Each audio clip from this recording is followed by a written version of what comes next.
Bueno, buenas tardes a todos y a todas. Gracias por haber venido.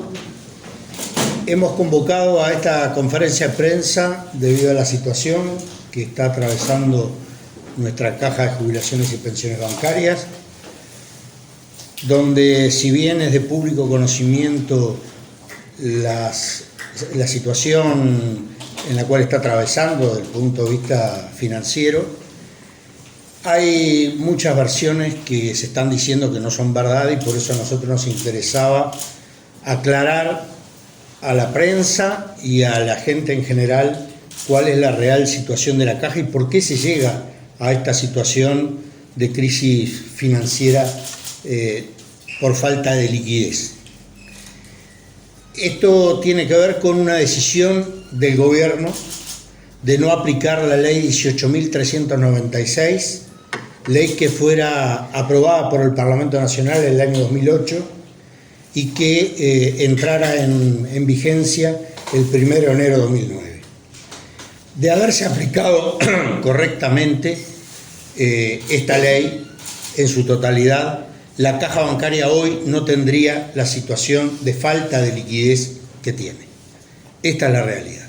Acá hubo falta de voluntad política por parte del gobierno de no aplicar una ley que está vigente, que lo único que requería era iniciativa del Ejecutivo. Con un decreto esto se solucionaba y se podía haber evitado esta situación que está atravesando la Caja, que obliga ahora a que todas las partes tengamos que hacer un esfuerzo para conseguir la liquidez necesaria para que la Caja siga funcionando normalmente. También es bueno aclarar de que la Caja no tiene problemas estructurales, como se ha mencionado públicamente por algunos actores que suponemos que desde el desconocimiento afirman estas cosas que no son ciertas. La Caja, en su reforma del 2008 de la Carta Orgánica, generó las condiciones necesarias para poder funcionar sin ningún tipo de problemas. De hecho, de haberse aplicado correctamente esta ley, como decía, hoy no estaríamos en esta situación. Sumado a eso,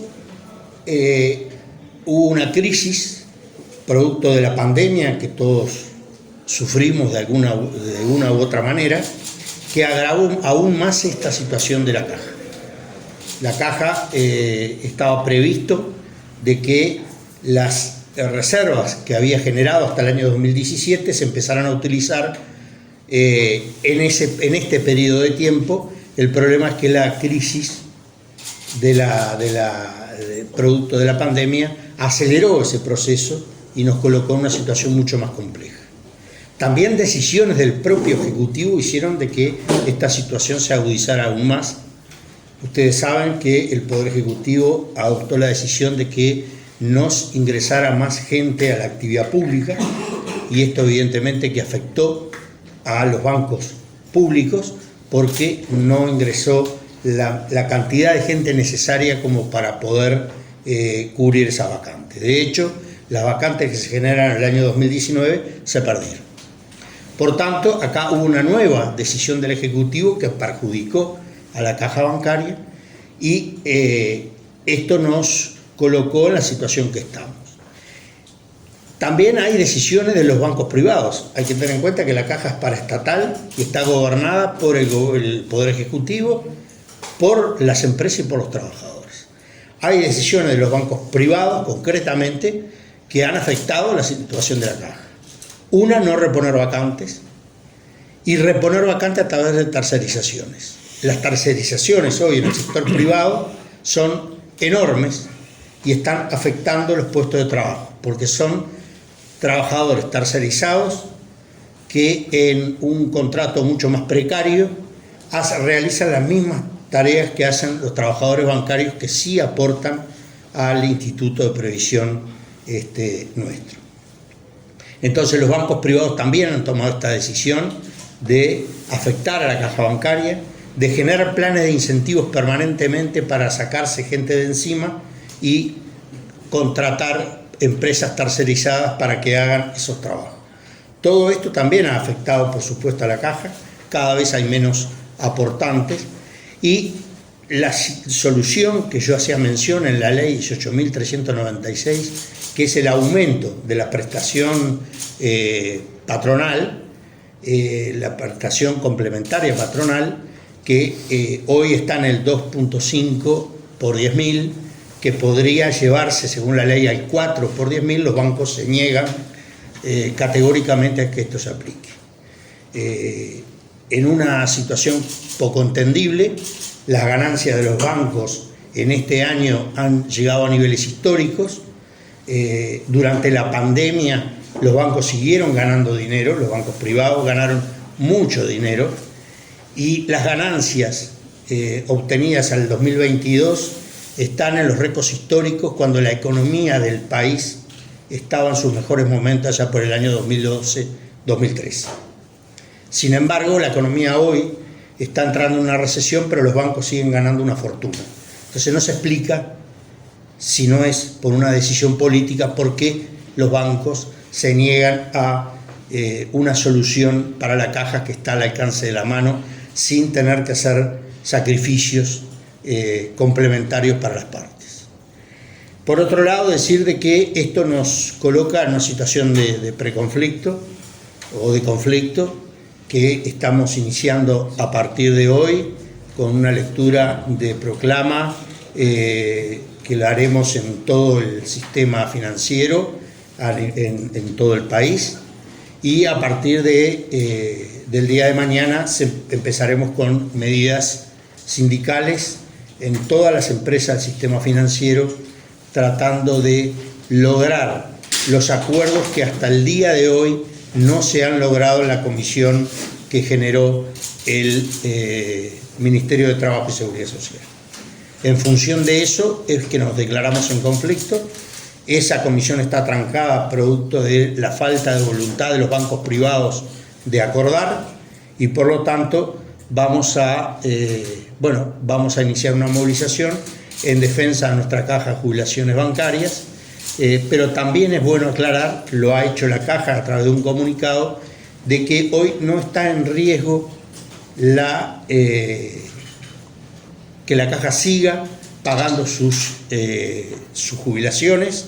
Eso ya ha quedado dicho por el propio instituto, pero es bueno recalcarlo, dar tranquilidad a los jubilados y a los pensionistas de la caja bancaria que viven de la prestación que reciben del instituto, de que la caja no tiene ningún tipo de inconveniente para seguir pagándola, y también aclarar de que no se van a modificar los parámetros, como ha trascendido públicamente que se podrían modificar los parámetros. Esto no se puede hacer sin una ley. Por lo tanto, a los compañeros y compañeras que ya tienen la causal jubilatoria, no es necesario tener que salir corriendo a jubilarse, porque se va a respetar, se va a mantener las jubilaciones tal cual estaban previstas. Esto no va a cambiar, esto no ha cambiado nunca en el Uruguay, ni va a pasar ahora. El que generó el derecho con la ley anterior se va a mantener. Básicamente es esto lo que le queríamos decir. Agradecerle nuevamente la presencia. No sé, Fernando, si me interesa leer algo más. En todo caso, los requerimientos de parte de ellos. Y estamos abiertos a las preguntas que ustedes quieran. Nosotros, cuando convocamos a conferencia de prensa, nos gusta que los periodistas puedan preguntar. ¿Por qué no me contaron por qué lo que prevé la ley no se está aplicando ahora? Sí. Solamente con eso se puede. Claro. La ley 18.396 prevé un aporte complementario de las empresas que sería de un 4 por 10.000 de sus activos, ¿verdad? Como alcanzaba en aquel momento, que se aplicó en el 2008, se dejó en un 2,5 por 10.000. Pero establece la propia ley que en caso de ser necesario se puede llevar hasta el 4. Por lo tanto, si de haberse aplicado la ley y haberse subido al 4 por 10.000 el aporte complementario patronal, esta situación de falta de liquidez no la estaríamos sufriendo ahora. Permíteme, Sí.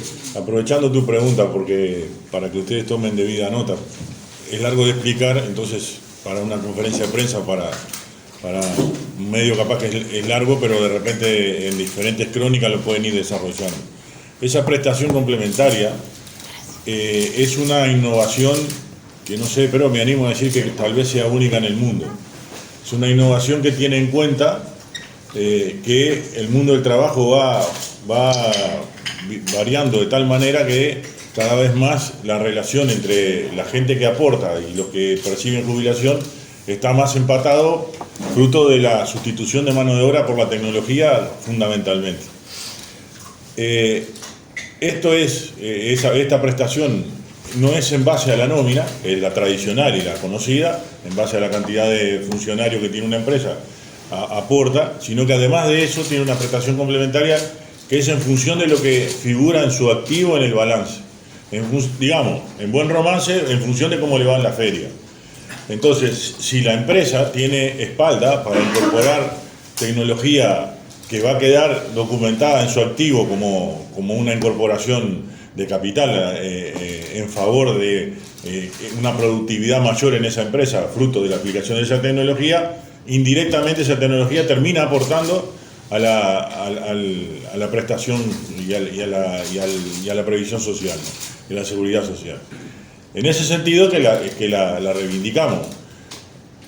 Tal cual dice Elvio, se dejó en un 2,5 en el 2008 de acuerdo a los cálculos actuariales que obviamente en aquel momento no podían adivinar que iba a haber pandemia y de paso, como dice el secretario de Presidencia, hubo pandemia y guerra, porque si para él cuenta para la caja bancaria.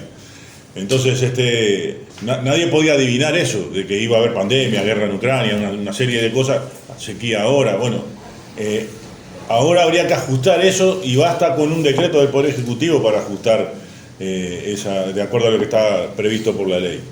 Y además la ley no solo prevé que el 4% es el máximo, el 4 por 10.000 es el máximo, sino que también está establecido en las normas que si pasada esta década la caja, tal cual dan los cálculos actuariales, empieza a recuperar y a tener superado y a recuperar reserva, cuando llega a determinado monto de reserva, eso se baja porque no es un instituto previsto para tener acumulación de ganancias sobre acumulación de ganancias, ¿verdad?